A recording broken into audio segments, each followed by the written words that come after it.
Chapter 19 of The Great Wide Sea. But the golden day ended. We bounced through the berries. Then we went further north to the Abacos, the top of the Bahamas. We headed north along the cays on the eastern side of the Great Abaco, Little Harbor, Man o' War Cay, Green Turtle Cay. Dad's hand was still bothering him. The scar site was tender, and the injured muscle refused to tighten enough to allow him to take a strong grip on the line. Fortunately, I was getting stronger. I didn't need his help anymore to get the main up in the last few inches, and sometimes it was easier to tighten the ganoa just by pulling on the line without using the winch handle. Dylan had gotten strong enough to manage the anchor, and Jerry had turned out to be good with the fishing pole. We got better and better at our new jobs as we cruised through the last few islands before we headed home. At one island, we gathered lobster just like the Bahamans did. At another, we watched sharks cruising after a fishing boat. At another, we found a coconut and ate it. At one island, Jerry turned 6, and we remembered to say happy birthday. Each island was small and perfect. Each one was our anchor age for days and days. Then we stopped at Spanish Cay. It was beautiful, just like all the others, lonely, small, and empty. Dad and I could do the double anchor trick now without using the dinghy if the harbor was big enough or empty enough. We sat in the cockpit eating lunch and dozing in the midday sun. Dad finished his drink, crumbled his napkin, and tossed it in the trash. "Boys," he said, "I've made up my mind." I was lying on the port side of the cockpit. I opened my eyes and looked at him.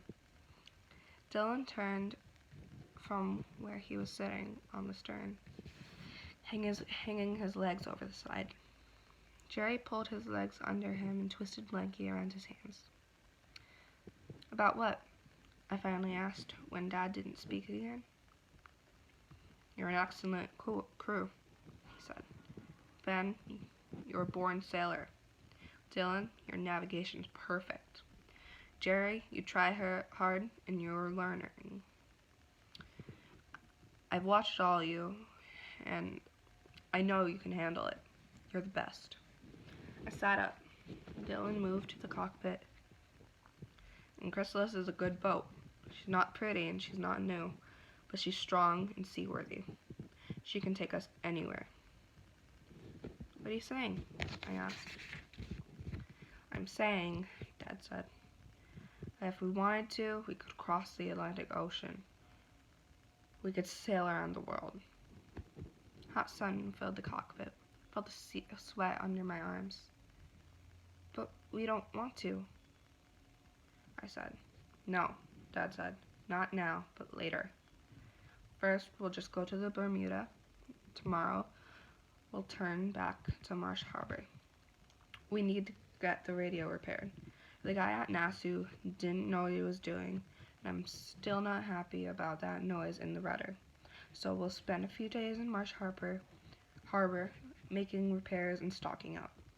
Then we'll head to the Bermuda. It's not quite 900 miles from here. It'll take us 5 to 7 days to get there, I'd guess." "You're joking," I said. "No," Dad said. "I'm perfectly serious. Look what we've done, what we've learned. Now we have a chance to do even more, learn even more."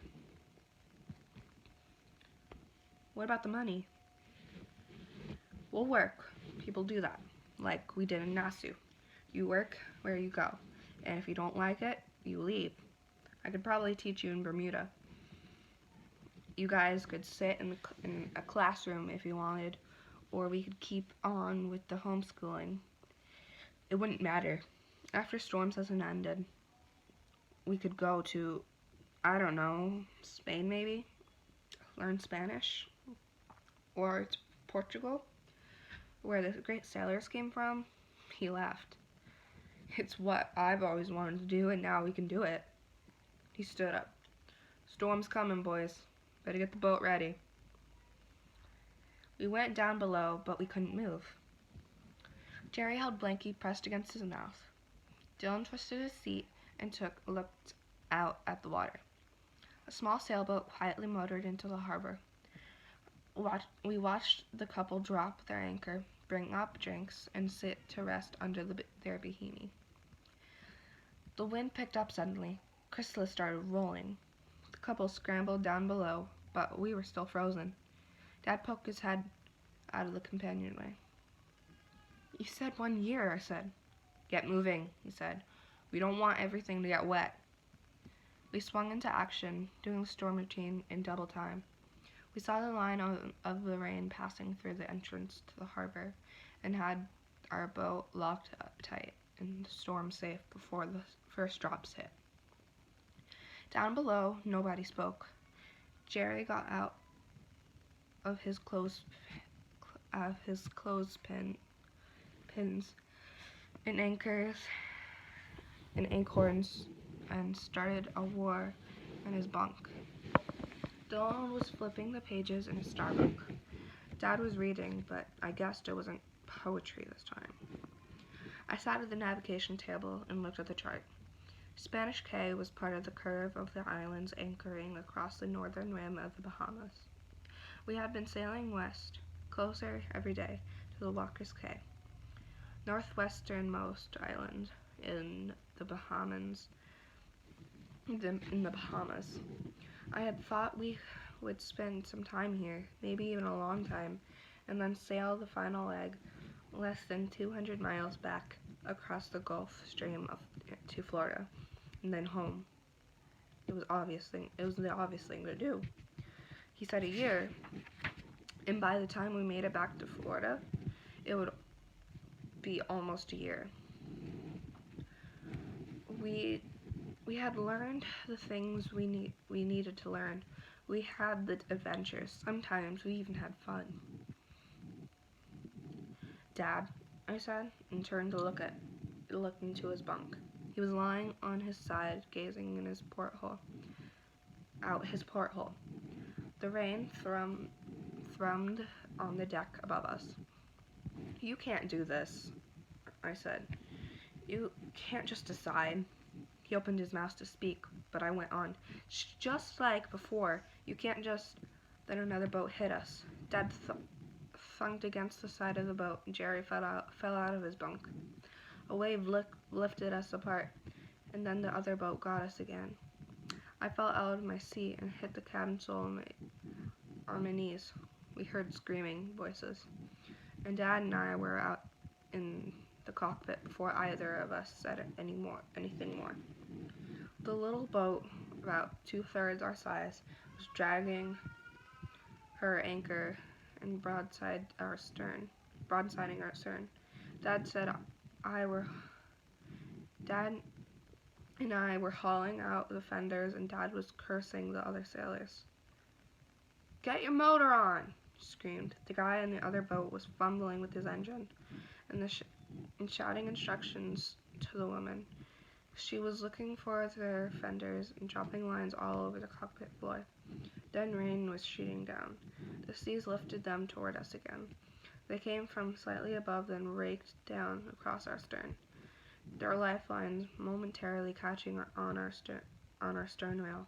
The pressure of their boat against ours ripped the fender out of my hands before I could tie off on the lines.